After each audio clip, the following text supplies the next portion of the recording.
they play for a gold medal. Team Canada wins 5-3 over Team Finland. Now I'm gonna go change my pants. Oh my God. No.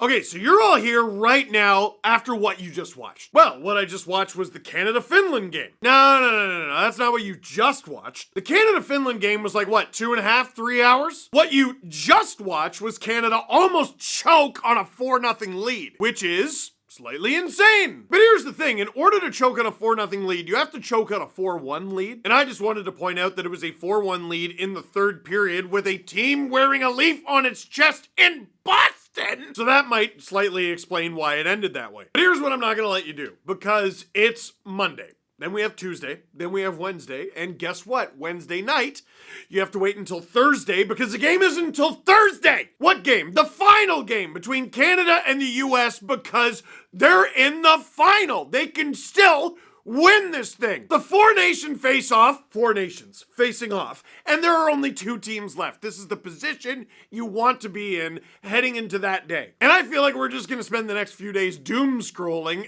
about hockey this time. You are infected by how that game ended, and understandably, that was dramatic. But here's what I'm not gonna let you forget. Ignoring what happened in the final 2 minutes, which is important to the story of this game and everything, Canada kicked Finland up and down the ice.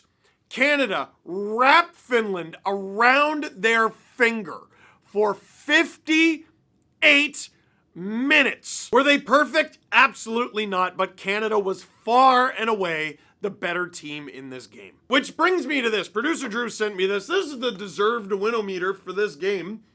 No, incorrect. It says Finland would win this game 65.2% of the time.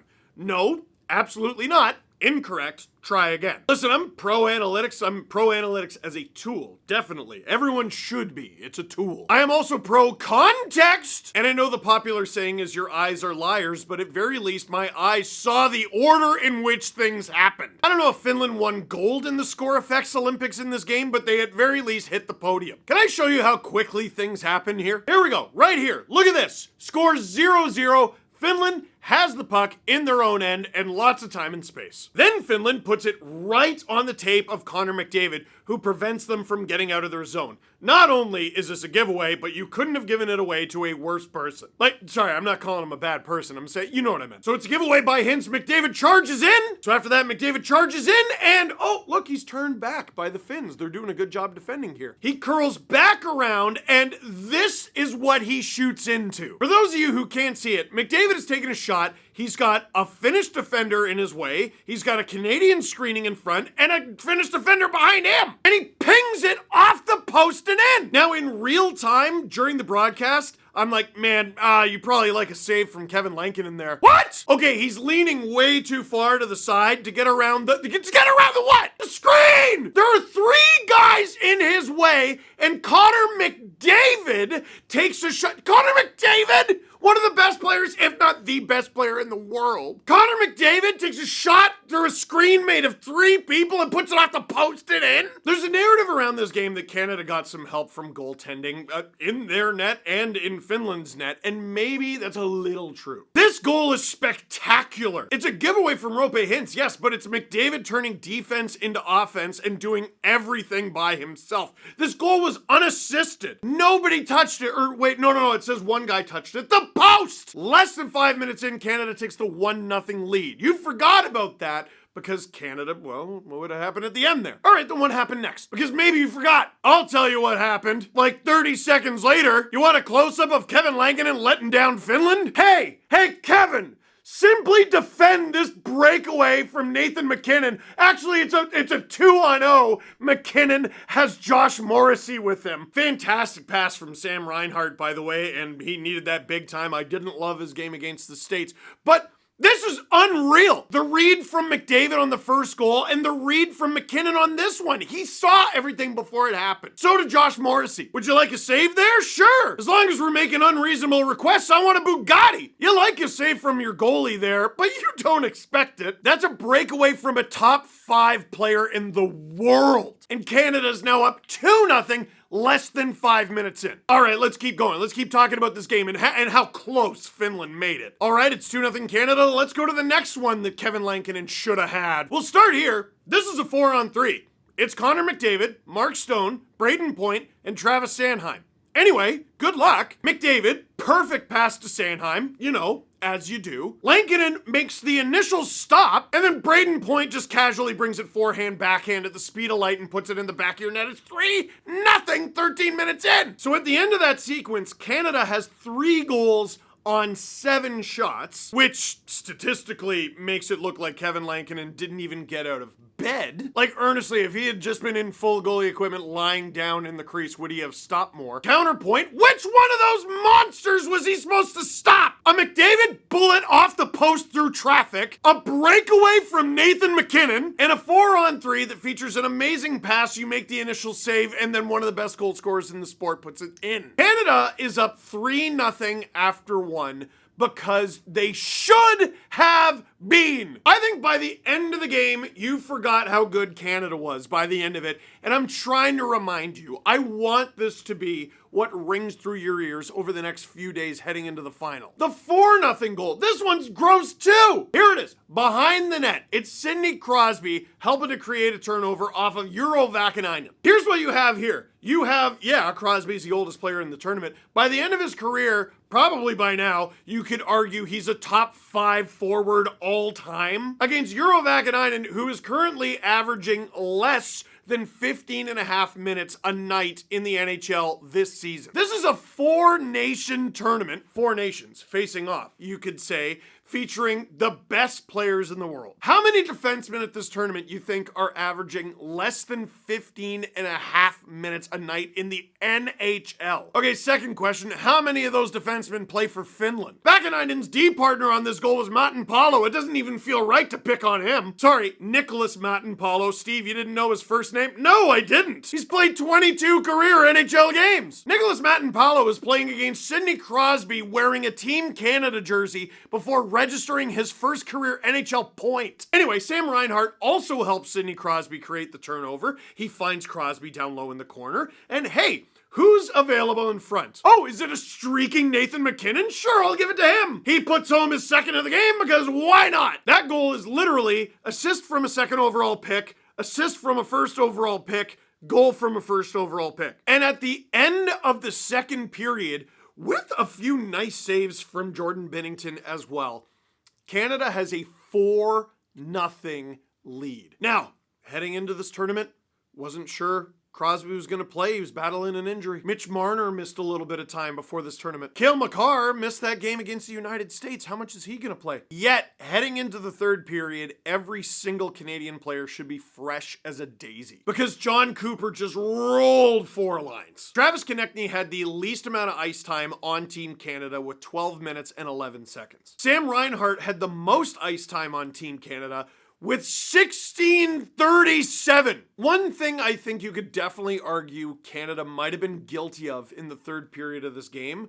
was taking their foot off the gas. But even still, through most of the third period, no one was shooting the puck.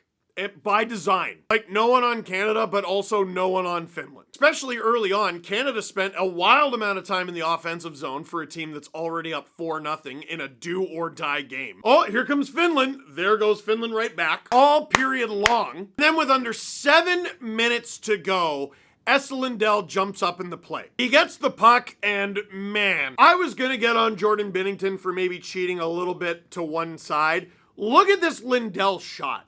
Look at where this goes. Right above the pad, right under the blocker, and just like McDavid, off the post and in. That's about as nasty a shot as you can conjure, and Finland is on the board. Now, Canada has under 7 minutes to defend a 3-goal lead. That's it. And they did, and they did, and they did, and they did, and they did. While this game was, let's loosely use the term normal, Canada had it wrapped up. Then Finland pulls their goalie, and here's where things get hairy. All due respect to Finland's D-core, it's just not it. for this tournament. And we knew that heading in. Like, fully healthy, they would have been fine. Fully healthy, they probably come away with more than just an overtime win. But then, UC Saros gets pulled because he replaced Kevin Lankinen, and Finland has 6 attackers. Who's the D-man for Finland? And Finland says LMAO. Before you look up how to pronounce that in Finnish, that's not a person. And I saw people after the game going, man, how does Canada expect to do anything against the US when they can barely hold on against Finland? First of all, rude to Finland. Second of all, no. You were not just gonna make Finland sound pathetic like that. Who were the 6 guys? Who were those 6 guys? Oh, you know, just Sasha Barkov, Mikko Rantanen, Sebastian Aho, Mikael Granlund, Rope Hintz, and Patrick Laine. Oh yeah, it's like an underrated all-star team, which, to be fair, is what this tournament is supposed to be about. To be fair, this tournament is an all-star tournament, except the players are trying. I was gonna call the Finnish group the underrated all-star team, and they still might be, but no one at this tournament's underrated. If they were underrated, they wouldn't be here. But with the 6 forward setup, unhinged behavior from the Finns, they finally crack Canada. With exactly 100 seconds left and Bennington with no stick in his hand, Granlund scores. Finland is within 2. Dude, when Lindell scored to make it 4-1, he almost looked sad that he did it. When Granlund scored, he had this little Mona Lisa smirk like, we might actually do this. Uh-oh. And then mere seconds later, Finland gets Canada scrambling again. They pass it all the way across the ice. Granlund wide open. Bennington has to cover a blue ocean in order to get over in time. And Granlund, who has had his fair share of clutch moments for Team Finland on the international stage, scores his 2nd goal in under a minute. Okay, now you can soil yourself. This is the thing. This is what people aren't understanding. Are some players at this tournament better than others? Yeah. But when it comes to the best of the best from each country, the best the Finns have, the best the Swedes have, the best the Americans have, the best the Canadians have, is there an ocean between them? No, I'm not talking about the Atlantic. Shut up. I'm trying to say, is there a huge difference between the 6 best Finns and the 6 best Swedes and the 6 best Americans and the 6 best Canadians? At the end of the day, there is no combination of players the Canadians could have thrown out there at the end of the game that wouldn't have made it a 6-on-5. A 6-on-5 advantage for some of the best players in the world. I think that's a situation that's harder to stop than you think. Now with about a minute to go, Canada throws Crosby out there. Which, how do you even raise your eyebrow to that? It's Sidney Crosby. I don't know, this tournament is unhinged as it is. Canada throws the puck down the ice. Now, a Canadian and a Finn both go after it. It looks like it's gonna be icing against Canada. Nope, they wave it off. That is a huge moment in the game. Did Canada get a break? Was it the right call? All I know is Finland gets that face-off in Canada's end. You know Barkov's taking it. Potentially tired Canadian crew out there. Oh boy. And Canada still might win this thing in overtime, but if it goes to overtime, then their fate is no longer in their hands. Whether or not Canada plays in the final is completely up to the United States-Sweden game, featuring a States team that is resting guys and has nothing at stake, versus the Swedes who are going to be playing this thing like it's a game 7. You can't let Finland tie this game. All right. So there's no icing call. Finland still gets it. Finland finds Mikael Granlund in the neutral zone. And so does Sidney Crosby! Woo! Sidney Crosby with the biggest hit I've ever seen him throw on Mikael Granlund, like Superman. Goldberg! Spear! Spear! Spear! Gets the puck after laying the hit and finds the empty net. Everyone relax those shoulders. Canada up 5-3. And they hold on to win the game. Was the end of the game good for Canada? No, no, no. I don't want you to come away from watching this video thinking that I thought that was a great way to defend that lead. Or that I'm trying to make excuses for, well, Finland's really good and that's why they pulled in close. At the end of the day, a 4-goal lead is a 4-goal lead.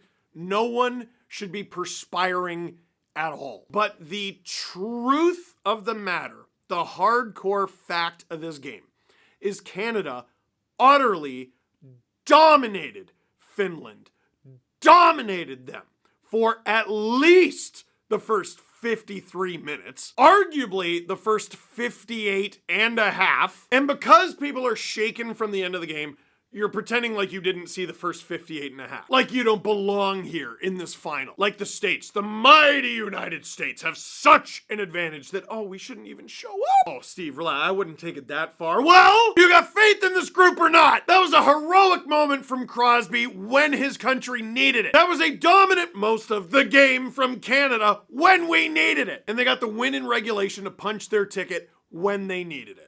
Questions. This isn't a question, but it's a good meme. Is this how Marchand feels right now after almost blowing a comfortable lead in Boston? So that's what that feels like. Yeah, but any true pro or fan of the Fast and the Furious knows you can't almost blow a lead. You either do or you don't. Canada didn't. What is the nature of the blackmail material that Jordan Binnington has on John Cooper? Okay, so I'm going to use this question to answer the most asked question, which is, who does Canada use in the final? Dude, they started the tournament with Jordan Binnington. Binnington won. And then they went back to Jordan Binnington for game 2. Then Binnington lost. Then they went back to him for game 3. And they won again, even though they speed wobbled at the end. You're going to make Adin Hill's first game of the tournament the final? Team Canada will ride with Jordan Binnington or they will die with Jordan Binnington. You know what's crazy? That might have been his best game. At minimum, I think this is his first game where he didn't allow a goal that made me physically cringe. Listen, I don't know what they're doing. I don't. Their 3 goalies are Montembeault, Binnington, Hill. First of all, wrong. Not even close to right. Very wrong. Assuming Joey Decord never gets his passport, you could have had a trio of Logan Thompson, Darcy Kemper, and Mackenzie Blackwood. You could have done worse than having Marc-Andre Fleury as a third as well. But they chose Montembeault, Binnington, and Hill, and they chose to ride with the guy who I think is third. He's as low as third, but only as high as second. You can't convince me out of the 3 guys Canada brought, Hill isn't the best. Now, Elliot Friedman just announced that Sammy Ersson is going to start for Sweden against the United States because Linus Ullmark isn't feeling well. That means Sweden is somehow going to use all 3 of their goalies at this tournament. Finland's used 2. Jake Ottinger is playing for the States today, so they'll use 2. I'm betting money on Canada being the only team at this tournament to only use 1 goalie, and it's Jordan Binnington. And he might win. I don't get it. I don't get it. I don't get it. But I'm glad you said John Cooper because a lot of people have been pointing fingers at Doug Armstrong, who is GM of the St. Louis Blues, obviously Binnington's GM. He does deserve it, but at the end of the day, this is John Cooper's call. Listen, John Cooper has a silver tongue. That guy's got the gift of the gab. This is a short tournament with a limited time to make an impression. My bet is Binnington made an impression with Cooper. They decided a long time ago they're going to ride with him or die. I think it's too late to switch. How will winning a do-or-die game in TD Garden impact either of Matthews or Marner? Thank you so much for bringing that up. This is what I'm talking about. This tournament being so good for so many of the players in it. By the way, Sens fans keep going, where do you see Brady Tkachuk play playoff hockey? Where do you see? We still haven't seen him do it. We've seen him do it at this tournament. Oh my God, what an animal, right? On Thursday, not for the first time in their careers, Mitch Marner and Austin Matthews are going to head into a winner-take-all game in TD Garden in Boston. Win and hooray, lose and you're done. The difference is one of them is guaranteed to win. One of them will actually get to experience winning. Now the pessimist looks at this and goes, one of them's gonna lose again. Yeah. Might learn something from that too, again. But one of them's gonna win and it's gonna be huge. And lastly, 2010 vibes? All right, 2010 was a long time ago. I went to the game, here's my ticket, gold medal game 2010, Canada, USA. How did we get to that game? Round robin, Canada loses to the United States. Canada then has a long and stressful journey to get to the gold medal game where the US just sort of walked through everybody, if I remember correct. Then, in the last game Canada has to get to the gold medal game, they are matched up against Team Slovakia, who, just like Team Finland in this tournament, is considered the inferior opponent. Canada should win no problem. Canada gets off to what I believe is a 3-0 lead. Slovakia makes it 3-2. The nation soils its pants. Slovakia comes perilously close to tying it, but Canada wins anyway. Are we happy to be in the gold medal game? Yes. Are we somewhat frazzled and dismayed with how the game to qualify for the gold medal game ended? Yes, but they got there. 2010, Canada has their revenge over the United States. In 2025, what's it gonna be? I'll let you think over that for the next few days. For now, that is it for this one. Thank you very much for watching. Click like if you like this video. Click subscribe if you really liked it. Tell all your friends.